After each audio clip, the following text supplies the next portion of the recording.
look down on others is to adopt a posture of superiority toward them. Those who display this behavior consider themselves to be more valuable than the people around them.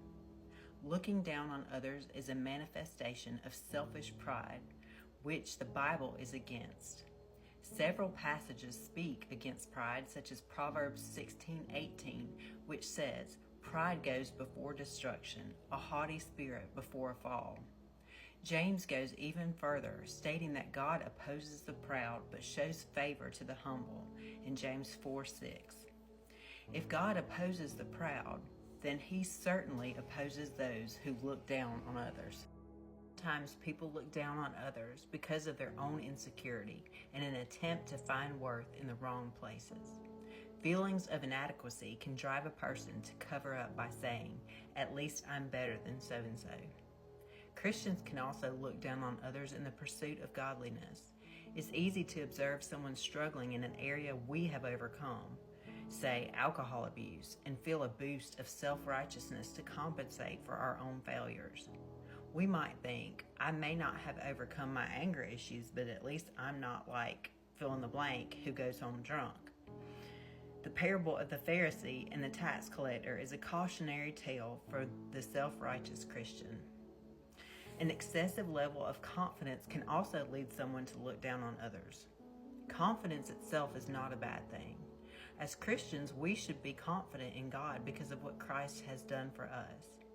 We should also excel in our craft and have competence in our area of expertise. However, if we aren't careful, confidence can cross the line into selfish pride. Modern culture, with its emphasis on self, provides fertile ground for selfishness, which proves further that worldly values contradict biblical ones.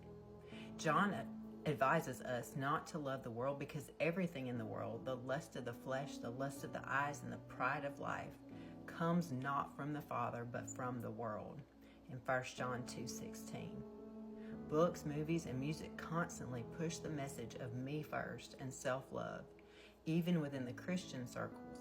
In her book, Not Enough and That's Okay, Allie Beth Stuckey refers to this phenomenon as the cult of self-affirmation and writes, "The cult of self-affirmation is composed of a ubiquitous network of self-help gurus, self-development experts, and even Christian teachers who pervade social media, line the top charts of Amazon and the shelves of Barnes & Noble, and populate many of our pulpits and even the halls of Congress, all working to affirm the supremacy of the self. In the cult, the God is self. And you doing you is the standard of righteousness, and following your heart is the way to salvation." The Bible takes a different approach, restraining us from looking down on others. First, we are recipients of God's grace, not deserving winners of salvation. We have nothing to boast about. Our Christian walk and growth depend on God, and we live for His glory. Second, we are called to have an other-centered view, valuing other people above ourselves. The Christian life is one of love, service, and humility toward others.